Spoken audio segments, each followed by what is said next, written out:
1990 और 1950 वाली सोच लेकर के आप अपने बच्चों को पढ़ा रहे हैं, जो उनको नौकरी दिलाएगी। और नौकरी करने वालों को क्या कहा जाता है? नौकर। पैसा खर्च करके नौकर बनाने के लिए क्यों हम प्रयासरत हैं? आप क्यों ना उस बच्चे को एक एंटरप्रेन्योर बनावे। वो ट्रेडिशनल माइंडसेट चेंज करके एंटरप्रेन्योरियल माइंडसेट हमको कन्वर्ट करना पड़ेगा अपने बच्चों का।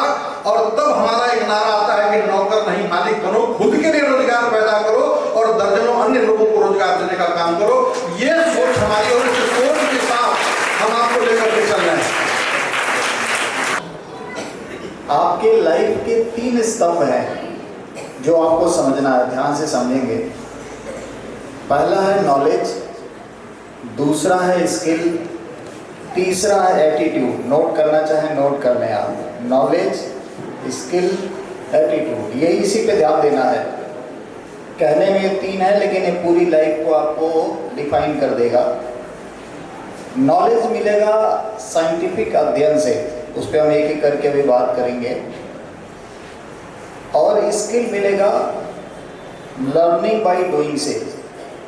एक बात हम लोग आज से ठीक कर लें, स्कूल में हम बोलते हैं कि बच्चा पढ़ने जाता है, नहीं जी।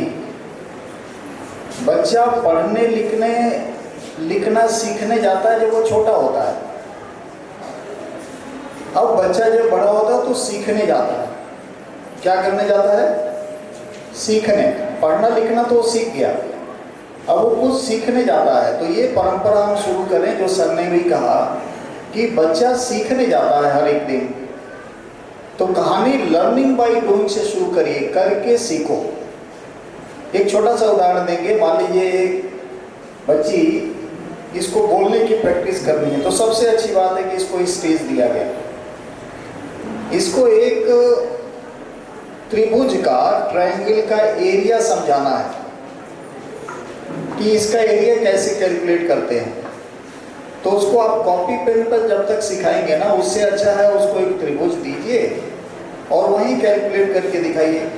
इस पूरे रूम में जितने शेप एंड साइजेज हैं, उनका एरिया निकालने के लिए उसको बोल दीजिए जी। वो कभी जिंदगी में नहीं भूलेगी कि त्रिभुज और चतुर्भुज क्या होता है और उसका एरिया कैसे कैलकुलेट करते हैं। ये है लर्निंग बाय डूइंग, और इसकी ज़रूरत है आज के दिन में। जैसा कि अभी हम सब ने सुना कि ये जो है रोबोनेक्सिस लैब का को यहाँ शुरू किया गया है, यानी कि एक डिजिटल लैब है जिसको यहाँ पे शुरू किया गया है, जिसमें आर्टिफिशियल इंटेलिजेंस से लेकर ये सारी चीज़ें पढ़ाई जाएंगी। हमें ऐसा लगता है कि शायद CBSE की कोर्स में भी ये आ गया है।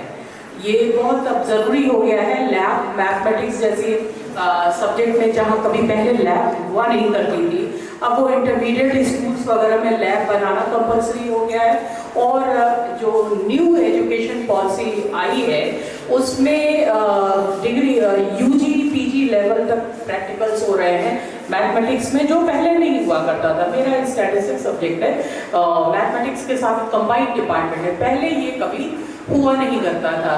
तो ये सारी चीज़ें डे बाय डे कंपलसरी होती चली जा रही हैं। मतलब लर्निंग बाय डूइंग का जो बताया गया है कि आप करके जिस चीज़ को समझ लेंगे ना, वो बार बार पढ़ के भी समझ नहीं आता है। फॉर एग्जांपल देखिए, जो 10th में बच्चों को पढ़ाया जाता है फोटोग्राफी मशीन, एक्सरे वाले।